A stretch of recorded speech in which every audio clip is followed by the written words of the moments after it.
నేను మీ కిట్టీని. ఈరోజు మనం తెలుసుకోబోయే కథ చదరంగం.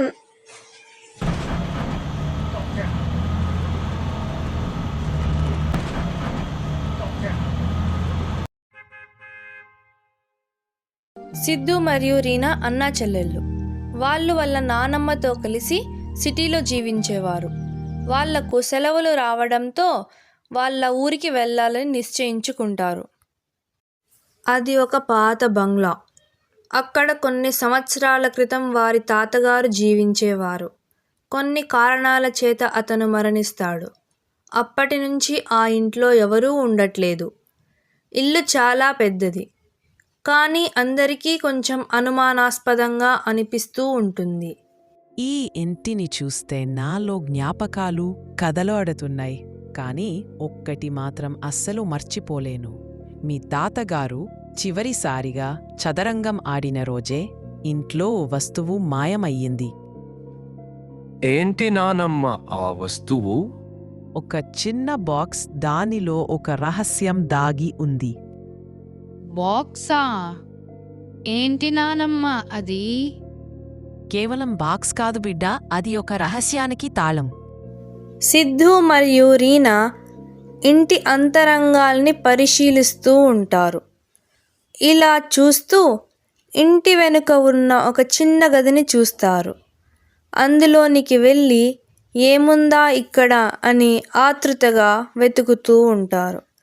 ఇంతలోపు వారికి ఒక చదరంగం బోర్డు కనిపిస్తుంది.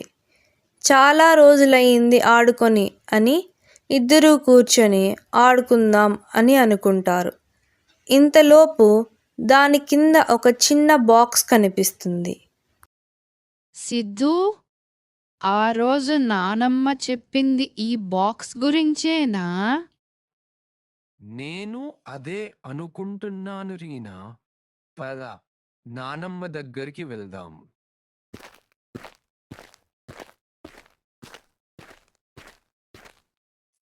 ఎవరండి మీరు? ఇక్కడెందుకు కూర్చున్నారు? ఏడ్రా, నన్ను మర్చిపోయారా అప్పుడే? అవునులే, చిన్నప్పుడెప్పుడో చూసుంటారు. నేను మీ ప్రసాద్ మామయ్యని. మీరు ఊరు నుంచి వచ్చారని తెలిసే చూసిపోదామని వచ్చాను. ఓ, మీరేనా ప్రసాద్ మామయ్య? నానమ్మ చెప్పింది మీరు వస్తారని. నమస్తే మామయ్య. ఎలా ఉన్నారు మీరు? నేను బానే ఉన్నానురా, మీరెలా ఉన్నారు? మేం బాగున్నాం మామయ్య. ఏంటమ్మా రీనా, చేతిలో ఏదో వస్తువు కనిపిస్తా ఉంది. ఓ, ఇదా మామయ్య? ఆ రూమ్లో దొరికింది. నానమ్మకి చూపిద్దామని తీసుకెళ్తున్నాము. ఏటిదే? ఇన్ని రోజుల నుంచి ఎతకతా ఉంటే నాకు దొరకలేదు. ఈయనకెలా దొరికింది? వెంటనే ప్రసాద్ కంగారుగా ఇలా అంటాడు. ఆ, ఇదేనా ఆ బాక్సు? దీనివల్ల మన కుటుంబం ఎన్నో కష్టాలు అనుభవించిందమ్మా. ఇది నాకు ఇచ్చేయండి. అప్పుడు రీనా వెంటనే, ముందు ఇవ్వాలని అనుకున్నా మామయ్య, కానీ మీ కంగారు చూస్తుంటే ఇవ్వాలనిపించట్లేదు. ఇది నానమ్మకిస్తే బాగుంటుంది కదా. సరిగ్గా చెప్పావు రీనా. నేను అదే అనుకుంటున్నాను. సరే పిల్లలు, జాగ్రత్త మరి. అని ప్రసాద్ అక్కడి నుంచి వెళ్ళిపోతాడు.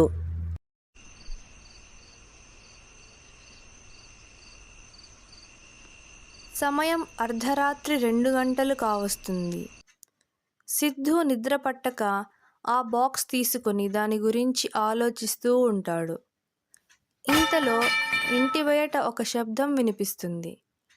వెంటనే సిద్ధు కంగారుగా బయటకు వచ్చి చూస్తాడు.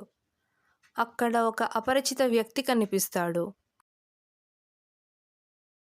ఒరేయ్, ఎవర్రా నువ్వు? ఏం చేస్తున్నావు ఈ సమయంలో? ఏం దొంగలించడానికి వచ్చావురా? అని సిద్ధు గట్టిగా అడిగేసరికి ఆ వ్యక్తి ఇలా చెప్తాడు. రేయ్, మర్యాదగా నీ చేతిలో ఉన్న బాక్స్ నాకు ఇచ్చేయ్, లేదంటే నిన్ను చంపేస్తా. రేయ్, ఇది మా సొంత ఆస్తి. నువ్వు ఎవర్రా దీన్ని కాజేయడానికి?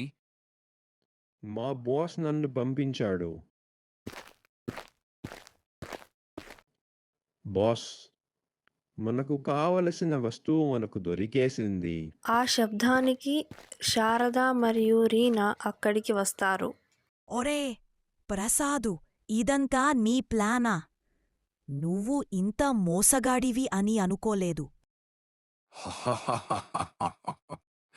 నా పగ తీరాలంటే ఇది చేయక తప్పలేదు అత్త. నువ్వు నన్ను పెంచి పెద్ద చేశావు, నేను కాదనట్లేదు. మామయ్య ఇంత ఆస్తి సంపాదించి మాకు చిల్లి గవ్వ కూడా ఇవ్వలేదు. మామయ్య ఎప్పుడూ నన్ను తిడుతూ ఉండేవాడు, చిరాకు పడుతూ ఉండేవాడు. ఇంట్లో సభ్యుడిగా ఏ రోజు నన్ను చూడలేదత్తా. నీకు ఇంకో రహస్యం చెప్పనా? ఇంకెన్ని పాపాలు చేశావురా? మీ కొడుకు కోడల్ని కూడా నేనే చంపినా అత్తా. వాళ్ళు యాక్సిడెంట్లో కదరా చనిపోయారు? లేదత్తా, వాళ్ళు పక్కూరు నుంచి తిరుగు ప్రయాణమైతూ ఉండగా లారీతో గుద్ది నేనే చంపేసినా. ఛీ! నువ్వు ఇంత మోసగాడిని అనుకోలేదు. నిన్ను చూస్తూ ఉంటే పురాణాలలో ఉన్న ఆ కంసుడే గుర్తొస్తున్నాడు. నువ్వు ఆ రాక్షస జాతికి చెందినవాడివే. నీకు కొంచెం కూడా మానవత్వం లేదా? ఇన్ని మోసాలు చేసినా మళ్ళీ మంచిగా మారిపోయావనుకుంది నానమ్మ. ఇలా నానమ్మ దగ్గరే ఉంటూ వెన్నుపోటు పొడుస్తావనుకోలేదు. ఛీ! నువ్వు ఇంక ఈ ఇంట్లో ఉండే అర్హత కోల్పోయావు. వెళ్ళిపో ఇక్కడి నుంచి. తప్పకుండా వెళ్ళిపోతా. ఆ బాక్స్ నాకు ఇచ్చేయండి. సరే మామయ్య, నీ ఇష్టం. ఈ బాక్స్ నువ్వే తీసుకో. మాకు ఈ బాక్స్తో అవసరం లేదు.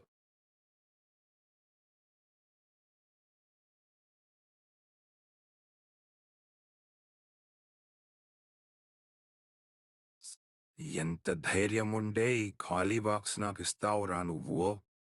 దీంట్లో ఉండాల్సిన విలువైన వస్తువు ఎక్కడికి మాయం చేసావురా? చెప్పు. మా బృందం చదరంగం మాదిరిగా ముందే నిన్ను చదివేసింది. నీ ఆటలకి చెక్ పెట్టే టైం వచ్చేసింది మామయ్య. పోలీసులు వస్తున్నారు. సిద్ధు తెలివిగా పోలీసులు వస్తున్నారు అనగానే ప్రసాద్ మరియు దొంగ అక్కడి నుంచి పారిపోతారు. తరువాత వీళ్ళు కూడా ఇంట్లోకి వెళ్ళిపోతారు. అనవసరంగా ప్రసాద్ను నమ్మి తప్పు చేశానని శారద పిల్లలతో చెప్పుకొని బాధపడుతుంది. రీనా మరియు సిద్ధు శారదను ఓదారుస్తారు. ఒక ఆటలో గెలవాలంటే తెలివి కావాలి, కానీ జీవితంలో గెలవాలంటే తెలివితో పాటు అనుభవం కూడా కావాలి. ఇలాంటి మరికొన్ని మోరల్ స్టోరీస్ కోసం మన స్టోరీ ఫ్రేమ్ తెలుగు ఛానల్ని లైక్ చేయండి, షేర్ చేయండి, సబ్స్క్రైబ్ చేయండి. Thanks for watching.